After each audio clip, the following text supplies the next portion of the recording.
అసలు బైబిల్ దగ్గరికి రండి. అసలు బైబిల్ ఏంటో కాస్త ఆలోచించండి. నిజంగానండి, బైబిల్ని ఇష్టపడి చదివే వాళ్ళు ఉన్నారండి, బైబిల్ను ద్వేషంతో చదివిన వాళ్ళు కూడా ఉన్నారు. అందులో ఒక ఆయన క్రైస్తవ ప్రపంచం మొత్తానికి తెలుసు. రేడియోలో నా చిన్నప్పుడు వాయిస్ ఆయనదే వినపడింది, ఆర్ఆర్కే మూర్తి గారు అని. ఆయన బైబిల్ చదివేటప్పుడు అండి, బైబిల్ పని ఇష్టంతో చదవలేదు, బైబిల్ను ద్వేషిస్తూ బైబిల్ చదివాడు ఆయన. ఈ బైబిల్లో ఏం తప్పులు ఉంటాయో పట్టుకుని అందరికీ చెప్పాలన్నట్టు బైబిల్ చదివాడట. చివరికి ఆయన ఇచ్చిన స్టేట్మెంట్ ఏంటో తెలుసండి, బైబిల్లో తప్పులు ఉన్నాయని బైబిల్ చదవడం ప్రారంభించాను, చివరికి బైబిల్ నాలో తప్పులను పట్టుకుందని చెప్పాడు ఆయన. అలా గొప్ప స్టేట్మెంట్ అది. బైబిల్ నాలో తప్పులను పట్టుకుంది, నాలో ఉన్న తప్పులన్నీ నాకు బైబిల్ చెప్పింది అన్నాడు.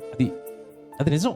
ఎందుకంటే మనిషి బైబిల్ను చదివితే కలిగే జ్ఞానం వేరండి, అతనిలో వచ్చే ఆలోచనలు వేరండి, అతని జీవన విధానం వేరండి, అతనిలో వచ్చే మార్పు.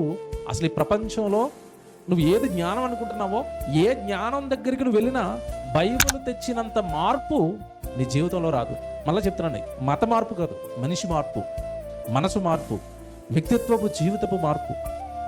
ఒక వ్యక్తిగా, ఒక మనిషిగా ఎలా జీవించాలో వ్యక్తిగత అభివృద్ధి బైబిల్ ఇచ్చినంత గొప్పగా సమాజంలో ఎవరు మనకి ఇవ్వలేరు.